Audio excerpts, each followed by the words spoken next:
గురకనేది దాదాపుగా అందరిలోనూ కనిపించే సాధారణ సమస్య. గురక పెట్టడాన్ని కొందరు చెడు అలవాటుగా భావించినా వాస్తవానికి ఇది ఓ విధమైన స్లీపింగ్ డిజార్డర్. దాదాపు ప్రతి ఒక్కరూ ఏదో ఒక సమయంలో గురక పెట్టినప్పటికీ కొందరికి ఇది దీర్ఘకాలికంగా ఉంటుంది. ఎప్పుడో ఓసారి గురక పెడితే సమస్య కాదు, కానీ రోజువారీ గురక ఆరోగ్యానికి మాత్రమే కాదు, ప్రాణాలకే ప్రమాదం.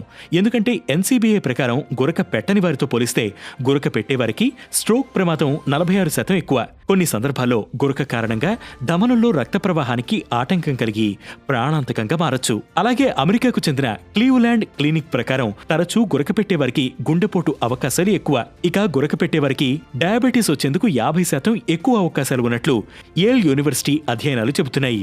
ఇంతటి ప్రమాదకరైన గురకకు అనేక కారణాలు ఉన్నాయి. నిద్రించే సమయంలో నాలుక, గొంతు, నోరు, శ్వాసనాళాల్లో ఏదో ఒక అడ్డంకి పడినా లేదా బలవంతంగా గాలి పీల్చడం వల్ల కంపనం ఏర్పడినప్పుడు గురక ప్రారంభమవుతుంది. ఇంకా శ్వాసకోశ సమస్యలు, గొంతుపై ఒత్తిడి, శరీర బరువు, అతిగా మద్యం, ధూమపానం, బోర్లా పడుకోవడం, అబ్స్ట్రక్టివ్ స్లీప్ ఆప్నియా వంటి కారణాలతో కూడా గురక పెడతారు.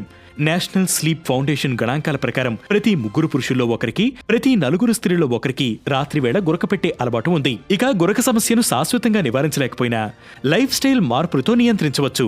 మీ స్లీపింగ్ పొజిషన్ మార్చుకోవడం అంటే బోర్లా పడుకోకుండా పక్కకు తిరిగి పడుకోవడం, తల కింద ఎత్తు పెట్టుకుని సరిపడనంతగా నిద్రించడం, బరువు తగ్గడం, ఆల్కహాల్, స్మోకింగ్ కి దూరంగా ఉండడం, సరిపడా నీరు తాగడం వంటి జాగ్రత్తలతో గురకను నియంత్రించవచ్చు.